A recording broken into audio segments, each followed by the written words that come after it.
E já estamos de volta com Temperando o Papo e o assunto agora é um tanto quanto polêmico e algo muito interessante, porque vamos falar de uma lei que entrou em vigor dia 29 de 1 de 2014. Acreditem, minhas amigas, meus amigos, é a Lei Anticorrupção. E para falar sobre essa lei, a gente recebe ele, que é contador, também é advogado, Marcos Lopes. Doutor Marcos, seja muito bem-vindo ao Temperando o Papo. É um prazer imenso recebê-lo aqui, viu? Eu que agradeço o convite. Nós nos colocamos à disposição com muita modéstia para responder as questões que forem inquiridas aí pelo público em geral e as que forem formuladas por você. E agora, doutora, a gente vai falar sobre a Lei Anticorrupção.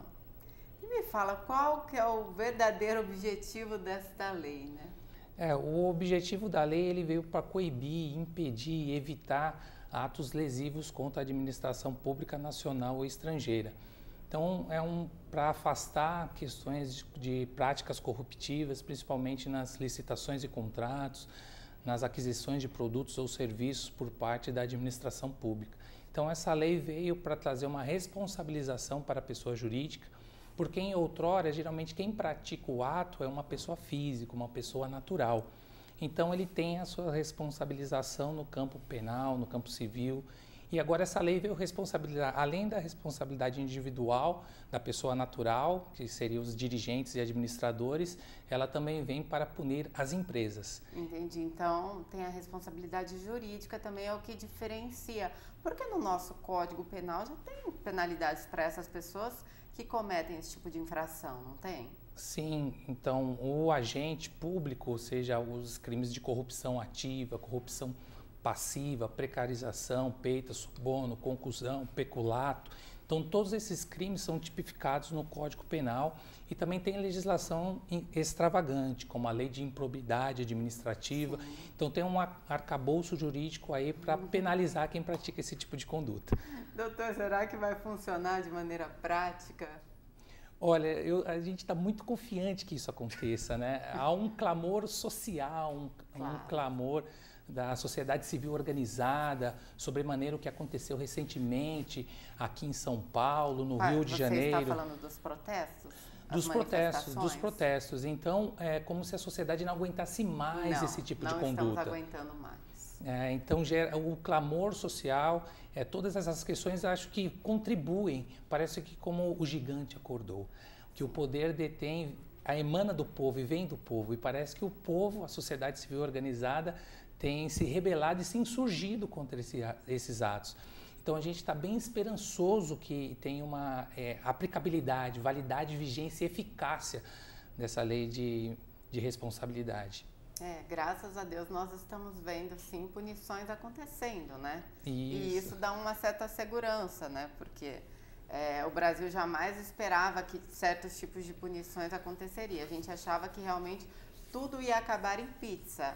E algo está mudando, não é, doutor? É verdade. A sociedade tinha uma sensação de impunidade. Sempre. É como se o agente público, seja do Poder Executivo, Legislativo ou Judiciário, ele tivesse autorizado para praticar desmandos. E como se nunca acontecesse em outrora qualquer tipo de penalidade ou sanção. Embora tivesse, como você bem colocou, leis que criminalizam essas condutas como que constam no Código Penal. Entretanto, não tinha uma aplicação efetiva por parte do Poder Judiciário ou realmente acabava no popular terminando em pizza. Então agora a gente vê a ação penal 470, conhecida como também aí o mensalão. Então teve muitos deputados federais, lideranças de partidos políticos que teve seus mandatos, e alguns até está em fase de cassação, que foram condenados. Então você vê autoridades públicas, pessoas públicas que estão realmente agora atrás das grades.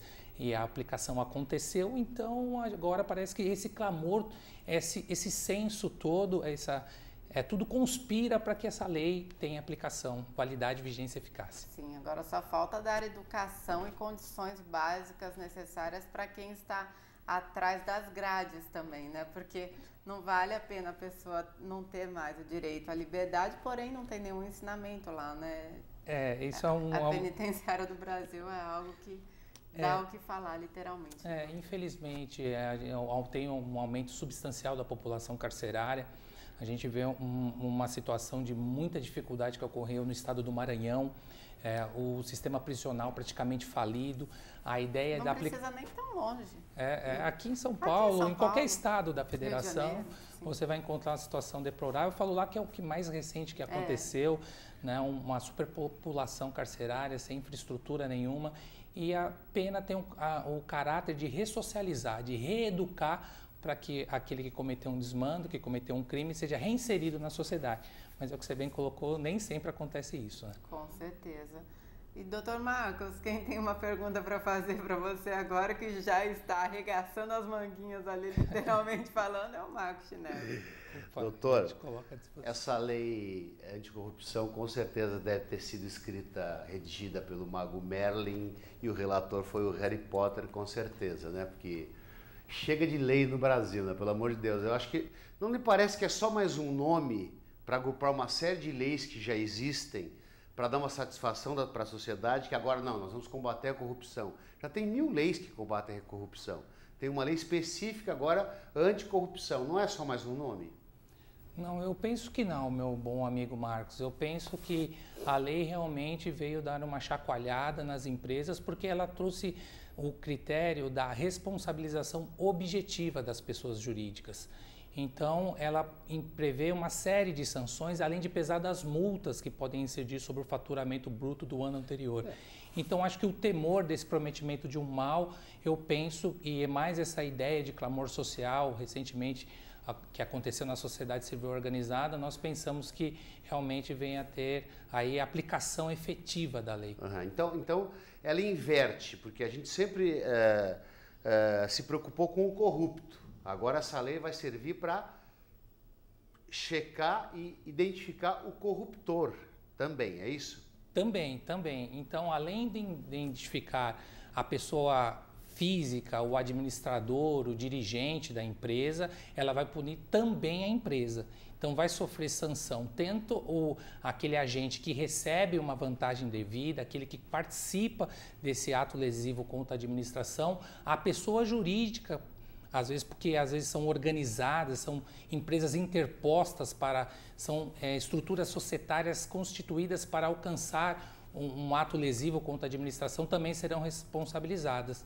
Então tem esse campo e por ser responsabilidade objetiva, a gente teme aí que possa ter aí uma aplicação efetiva. Agora, doutor, tem como você exemplificar para a gente as penalidades que constam nessa lei? Alguns exemplos somente. Então, a primeira delas, que é a mais temida pelas empresas, pelas pessoas jurídicas de um modo geral, seria aquela multa pela aplicação, que incide sobre o faturamento bruto, excluídos os impostos do ano anterior. Então, a multa varia de 1% a 20%. Caso a pessoa jurídica ainda não tenha histórico, seja recém-constituída, por exemplo, a aplicação da multa varia de 6 mil a 60 milhões de reais. Então, realmente é uma multa pesada, além da pena de perdimento de bens, direitos, vantagens. Então, a ficar impedida de receber subvenção, subsídios, empréstimos, doações da administração pública, além de ficar impedida de contratar com a administração pública. Então, ela tem essa responsabilização no campo administrativo. Então, esse temor dessa multa, além da reparação integral do dano, e sem excluir a responsabilidade individual do agente, que é a pessoa física, a pessoa natural.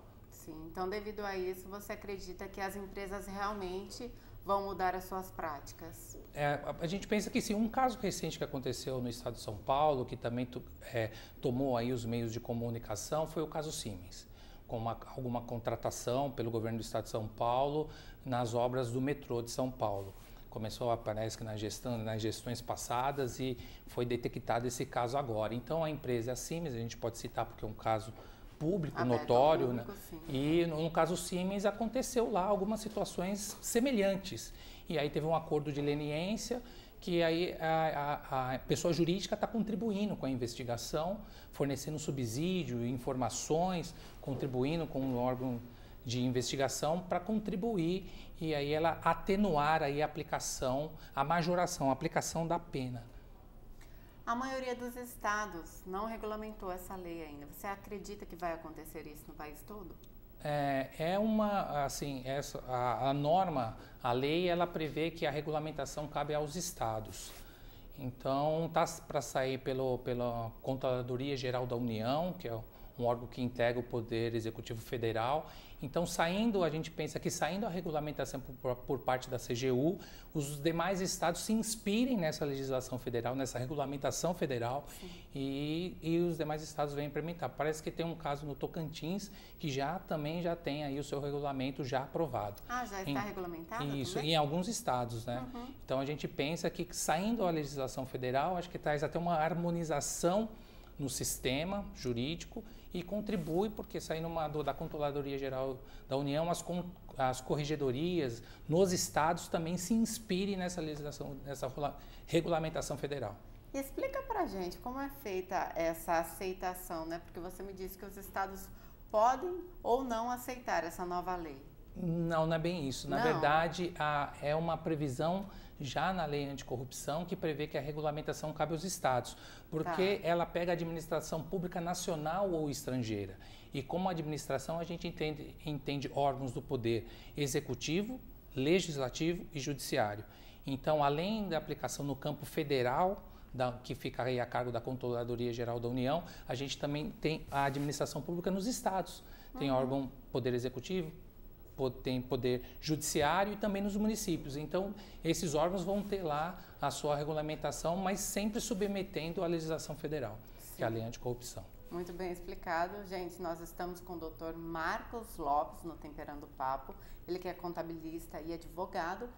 Posso pedir para você continuar no próximo bloco, doutor? A gente se coloca à disposição, estamos à vontade. Muito bom, olha só. O papo está excelente, gente. Então, nós voltamos no próximo bloco falando sobre essa nova lei anticorrupção, viu? Não saia daí não, que eu vou acompanhar lá outro cá. Temperando Papo. Volta já.